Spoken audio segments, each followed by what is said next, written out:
Mumtaz PG college के कुशादा hall में Mumtaz day के मौके पर उलमा, फुज़ला, दानिश्वर सहाफ़ी और मुअज़्ज़िज़ीन शहर ने शिरकत की। मुक़र्ररीन ने अपने खिताब में बैरिस्टर मुमताज़ हुसैन के जज्बे, खुलूस और हिकमत अमली की खुसूसी तारीफ की। नीज़ इस मौके पर तालिबात ने तराना मुमताज़ पेश किया। इस मौके पर कॉलेज के असातिज़ा, नए और पुराने तलबा मौजूद थे। निज़ामत की बागडोर मारूफ सहाफ़ी गुफरान नसीम ने संभाली। फरीज़ा सदारत चौधरी शरफुद्दीन ने अंजाम दिया। कन्वीनर प्रोग्राम हाजी मुशर्रफ हुसैन ने हुस्ने इंतजाम में खास किरदार अदा किया। पेश है learn online with Faizan Khan की रिपोर्ट। और तकरीब को आगे बढ़ाते हुए हम मारिया खातून और उनके रुका से दरख्वास्त कर रहे हैं कि वो तशरीफ लाएं और तराना मुमताज से एक बार फिर तमाम हाज़रीन जलसा को अतीब हुसैन का इस्तकबाल करें। मारिया और उनके रुका, उनकी टीम आपके सामने तराना मुमताज पेश करें। सभी को अस्सलाम वालेकुम।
बहुत बहुत मुबारकबाद तालिबान के लिए और उनके जज्बे को सलाम।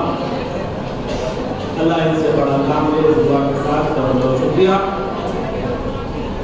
तराना मुमताज़ जो कि पैगाम है पूरी मिल्लत के लिए हमारे इदारे की जानिब से, उस मकासद की जानिब से जिस मकासद के लिए उनका बयान नजर में आया, हमारे सदर सेक्रेटरी, नायब सदर और दीगर मौजूद मेंबरान, उसी के लिए हमारा गोश है। इस्लाहुल मुस्लिमीन, मुसलमानों की इस्लाह और माशरे की इस्लाह के लिए, और आपसे दुआ भी है कि आप तमाम मौजूद मेंबरान के लिए भी दुआ करें कि अल्लाह उनसे ज़्यादा से ज़्यादा काम दे सके। लर्न ऑनलाइन की जानिब से आपसे बस इतनी इल्तिजा है कि हमारे इस प्रोग्राम को लाइक, शेयर और सब्सक्राइब ज़रूर करें। साथ ही बेल आइकन दबाना ना भूलें, जिससे हमारी हर वीडियो आप तक अपलोड होने के साथ ही पहुंच सके। शुक्रिया।